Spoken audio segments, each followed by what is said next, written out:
In the velvet darkness of a Regency winter, some secrets refuse to stay buried beneath the frost. Tonight, a ghost returns to the hearth of the man who lost her, not for haunting, but for a reckoning. This is a tale of a love frozen by treachery, and a duchess who learned that the only thing colder than a winter storm is a woman scorned. If this story of ice, embers, and ultimate justice captures your heart, please subscribe and let us know in the comments, what is the one secret you would never forgive? Chapter 1. The Night of Ice and Ash. The mud of Somerset was not merely earth and water. On that wretched night 4 years ago, it was a grave of liquid ice. Lucy's fingers, once accustomed to the soft press of Julian's piano keys and the warmth of his silk-lined gloves, were raw and bleeding. She clawed at the iron gates of Blackwood Abbey, the metal biting into her skin like the teeth of a starving beast. Above her, the sky was a bruised purple, weeping of freezing sleet that turned her thin muslin nightgown into a shroud. "Please," she screamed, her voice cracking against the howl of the wind. "Open the gates! I have done nothing!" High above, in the safety of the stone balcony, Lady Constance stood like a marble statue of a vengeful goddess. The Dowager Duchess did not flinch as the sleet lashed her face. She looked down at Lucy, the girl Julian had plucked from a vicarage and dared to crown with the Blackwood diamonds, with a gaze of pure, distilled hatred. "You are a thief, Lucy," Lady Constance's voice carried over the storm, brittle and sharp.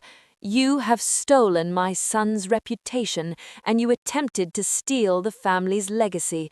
Julian is at the border, fighting for the crown, and he will return to find you gone, and he will thank me for excising the rot from his house."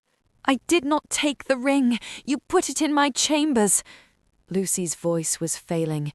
The cold was moving inward now, settling in her bones, slowing the beat of a heart that had, until this morning, known only the warmth of Julian's embrace. Constance leaned forward, her eyes narrowing. "The guards have their orders.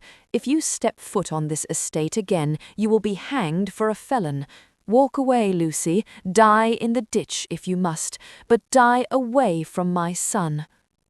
With a flick of her wrist, Constance signalled the guards. A heavy boot met Lucy's shoulder, shoving her backward. She fell into the churned-up slush of the carriage road, the breath leaving her lungs in a white puff of agony. The great iron gates groaned shut, the clang echoing like a funeral bell. She lay there for an eternity, watching the lights of the abbey, her home, her sanctuary, flicker and dim as she drifted toward a numb white silence. She thought of Julian's laugh, the way he smelled of sandalwood and rain, and the promise he had made her. "In your arms, Lucy, I am finally home." He was not home. He was 100 miles away, and she was dying in the mud because she had been foolish enough to believe a commoner could survive the vipers of the peerage. But Lucy did not die. As the sleet turned to a heavy, suffocating snow, a flickering lantern appeared through the grey haze. It wasn't the Duke's carriage, nor the guards returning to finish the job. It was a brightly painted wagon, its colours garish even in the gloom, bearing the crest of a travelling troupe. A man with a lined face by 1,000 tragedies leaned out. "Lord above, there's a girl in the road! Sebastian, stop the horses!" As they lifted her shivering, broken form into the hay-scented warmth of the wagon, Lucy felt a spark of heat ignite behind her ribs. It wasn't the warmth of life returning, it was the slow, steady burn of a fire that would take 4 years to reach its full height. She had been cast out as a frightened girl. When she returned, she would be a storm of her own making. Chapter 2. The air inside Blackwood Abbey was thick with the scent of pine needles, expensive beeswax, and the stifling arrogance of the ton. It was the night of the annual Christmas ball, an affair of such calculated perfection that it felt less like a celebration and more like a coronation. Julian, the Duke of Blackwood, stood by the marble fireplace in the great hall, a crystal glass of brandy held loosely in his hand. At 28, he was a man carved from granite and grief. The last 4 years had stripped the gold from his spirit, leaving behind a husk that moved, spoke, and governed with a terrifying, icy efficiency. He was handsome in the way a ruin is handsome, haunting, sharp-edged, and utterly desolate. "Julian, do try to look less like a man facing the gallows," Lady Constance murmured, gliding to his side. She was draped in silver brocade, her neck a column of pearls. "The Earl's daughter has been watching you all evening. She is a girl of impeccable breeding, quite unlike the unfortunate mistake of your youth." Julian's fingers tightened around his glass until his knuckles turned white. "Do not speak of her, mother, not tonight. I only speak of her to remind you of the mercy the heavens showed you," Constance sighed, patting his arm with a hand that had once ordered a woman thrown into the mud. To think she would run off with a stable hand and meet such a violent end in a carriage wreck. It was a mercy she died before the scandal could truly touch you. Julian looked into the fire. He still saw the charred locket his mother had brought him 4 years ago, the only thing recovered from the site of Lucy's supposed flight. He lived in a perpetual winter of the soul, convinced that the woman he loved had not only betrayed him, but had perished in her shame. Suddenly, the heavy oak doors at the far end of the ballroom swung open. The orchestra didn't stop, but the notes faltered, one by one, as a silence rippled through the room like a physical wave. The footman, usually voice perfect, stammered as he announced the late arrival. The Countess Luciana di Sforza." A woman stepped into the light. She was draped in a cloak of white fox fur that shimmered like fresh snowfall. As she reached the center of the room, she unclasped the furs, letting them fall into the arms of a waiting servant. Beneath was a gown of midnight ice blue, a silk so deep it appeared almost black until the candlelight caught the silver threads woven through it. But it was her jewelry that caused the collective gasp of the room. Around her throat sat a river of diamonds, scented by a sapphire size of a pigeon's egg. Julian's glass shattered on the hearth. The brandy sizzled in the flames, but he didn't feel the shards of glass bite into his palm. He couldn't breathe. The woman was older, her face more defined, her gaze no longer soft and pleading. Her hair was swept up in an intricate crown of braids, and her posture was that of an empress. But those eyes, the color of moss after a rainstorm, were unmistakable. "Lucy," he whispered, the name a ghost on his lips. The Countess scanned the room with a practiced predatory grace. Her gaze landed on the Dowager Duchess, whose face had turned the color of curdled milk. Lucy didn't flinch, she didn't cry. Instead, she offered a slow, chillingly elegant curtsy. "Lady Constance," Lucy's voice rang out, rich and melodic, carrying the weight of 4 years of survival. "You look as though you've seen a ghost. Surely the Christmas spirit hasn't deserted you so early in the evening?" The room was a vacuum of held breath.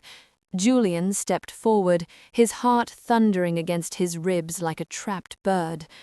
Every instinct told him to run to her, to touch her skin to see if she was made of flesh or memory, but the coldness in her expression stopped him dead. "You are dead," Constance hissed, her voice low enough only for those nearby to hear, though her composure was fracturing. "You died in the fire. I saw the wreckage." Lucy smiled, and it was a terrifyingly beautiful thing. Fire has a way of refining gold, Your Grace, and ice only makes one harder to break. Lucy turned her gaze to Julian.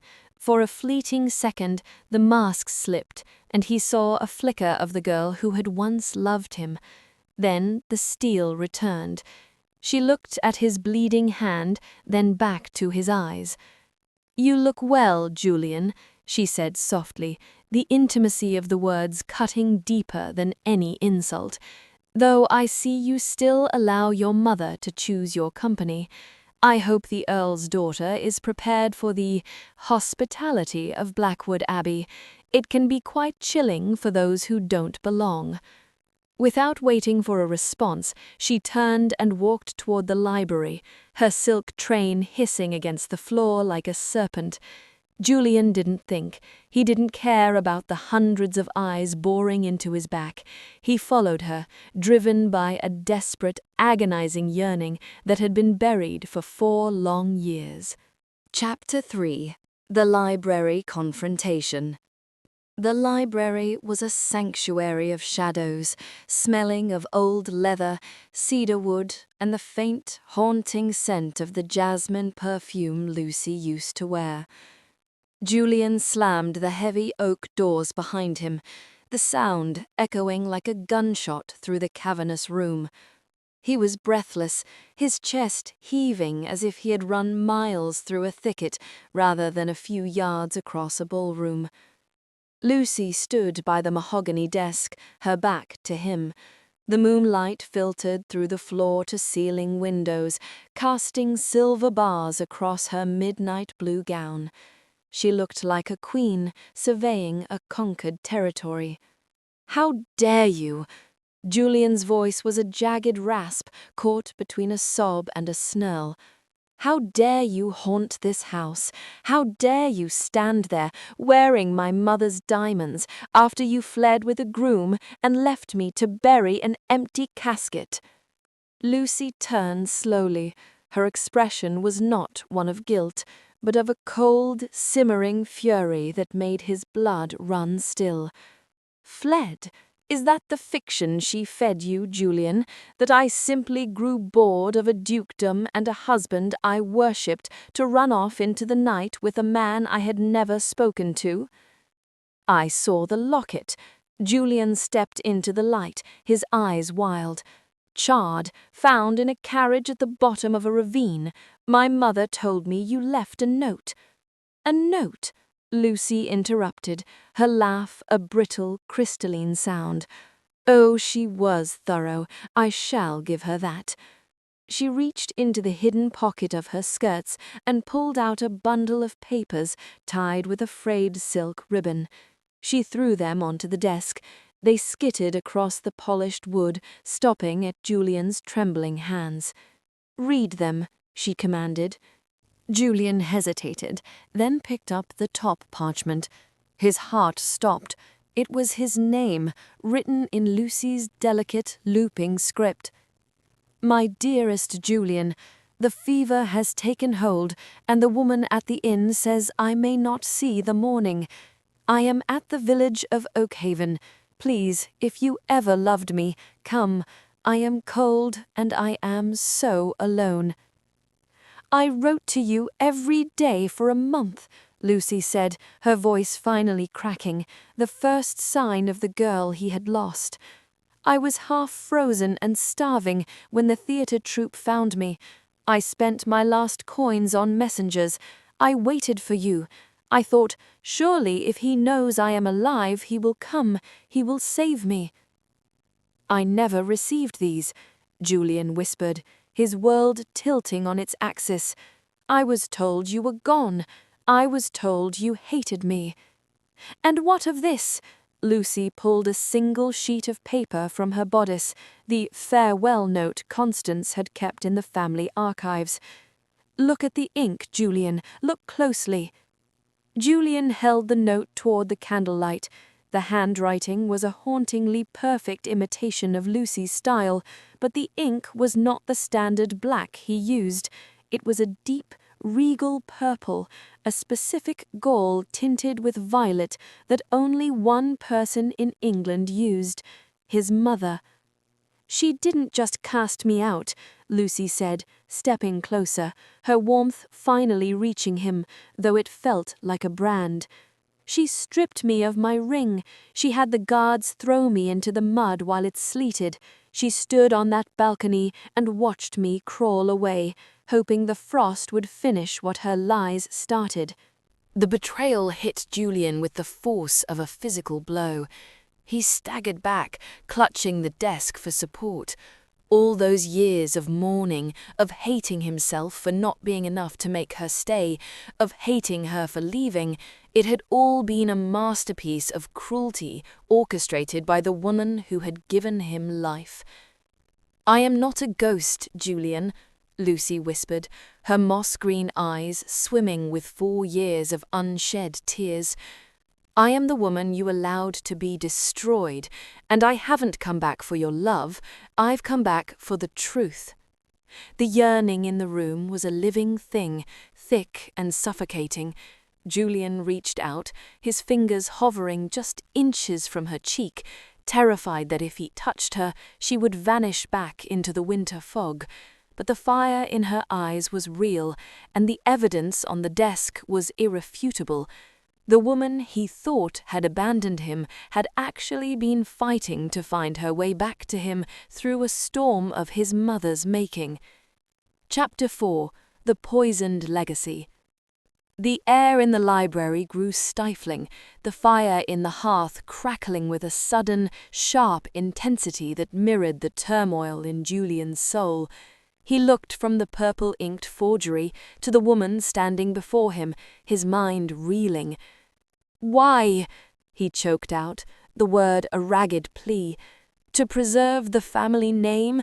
To find me a bride with a larger dowry? Even for my mother, this is a depravity I cannot fathom." Lucy took a step toward him, the midnight blue silk of her gown rustling like the wings of a fallen angel. "You think this was merely about my bloodline, Julian? You think she threw me to the wolves simply because I was a vicar's daughter?" She shook her head, a grim smile touching her lips. "She didn't just want me gone, she wanted me silenced. I was a threat not to her pride, but to her survival."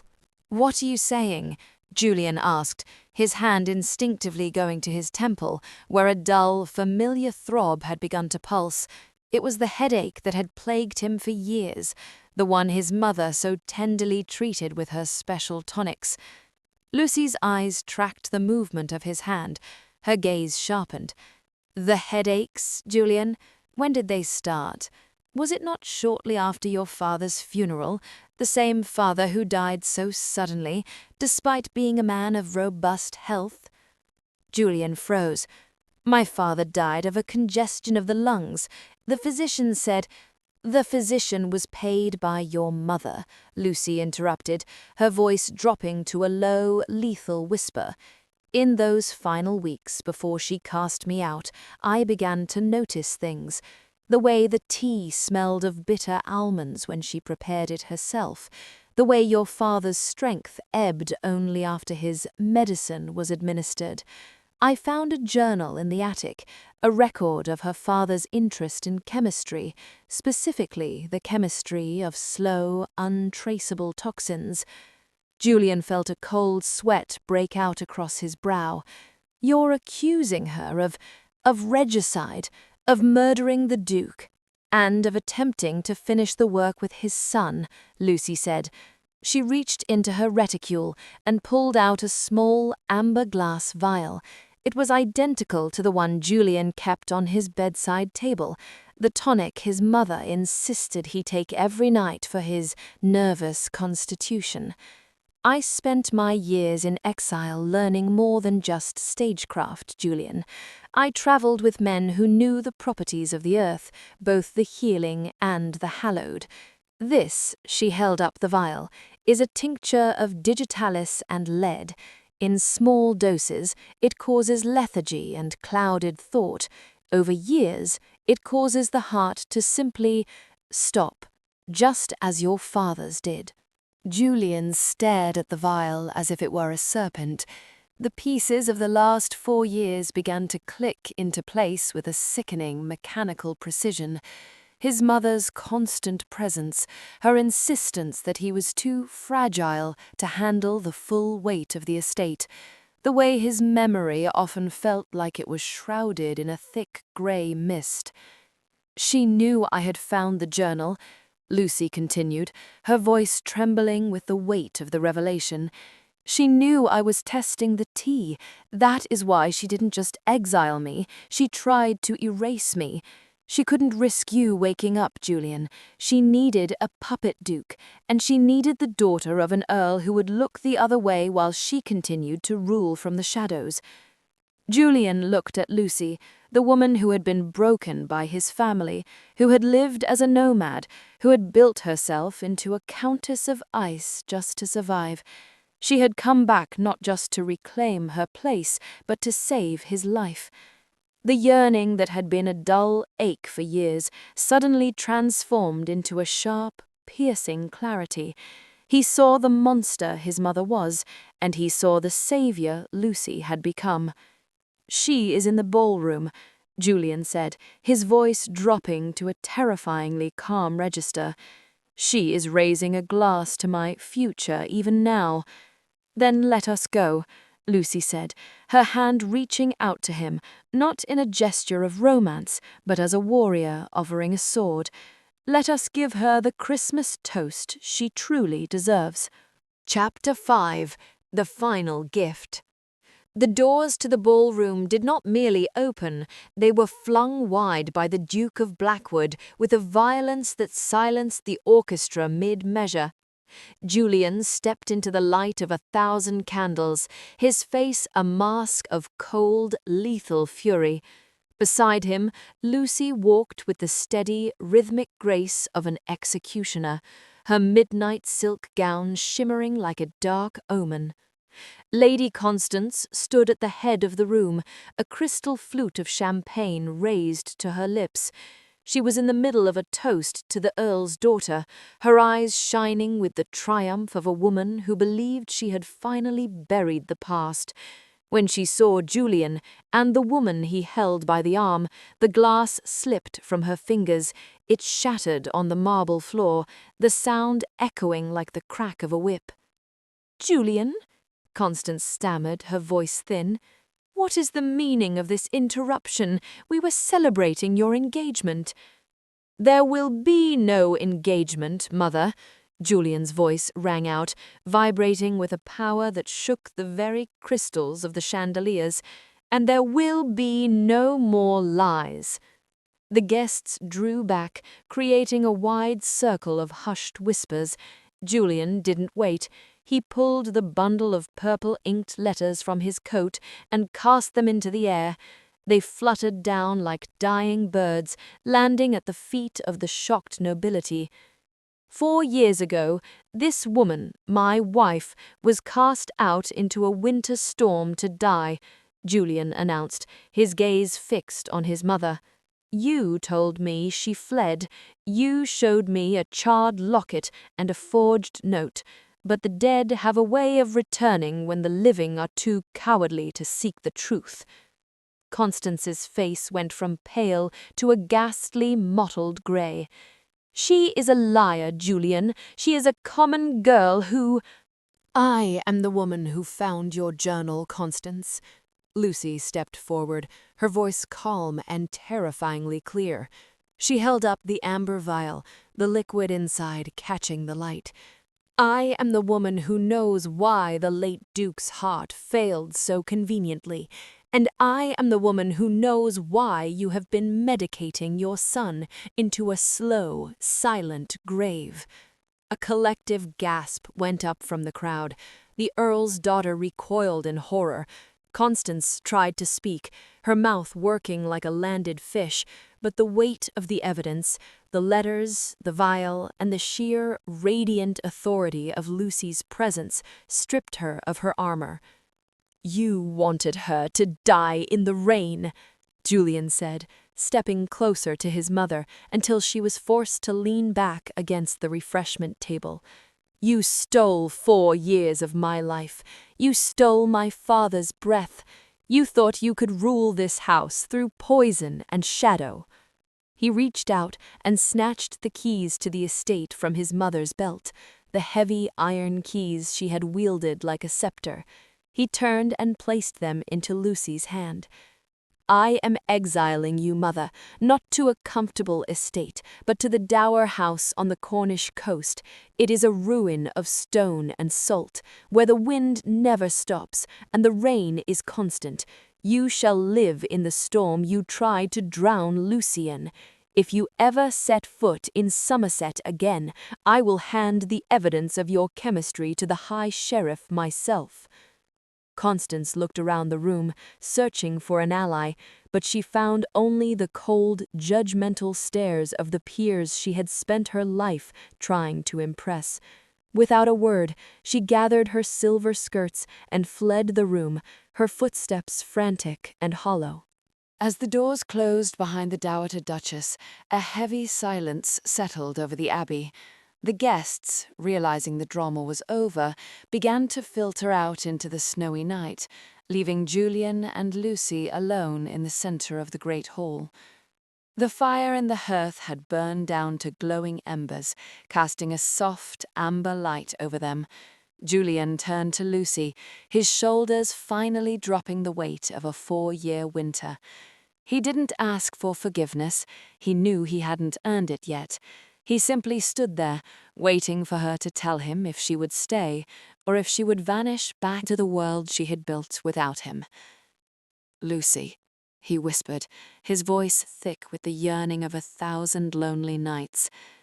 "The ice is gone, but I don't know how to build a spring." Lucy looked at the keys in her hand, then up at the man she had once thought was her entire world. She saw the cracks in his soul, the lingering shadow of the poison, and the desperate hope in his eyes. She reached out, her fingers grazing his cheek, not with the coldness of a countess, but with the tenderness of the girl from the vicarage. "We start by keeping the fire lit," she said softly. Outside, the snow continued to fall, but for the first time in 4 years, the cold stayed on the other side of the glass.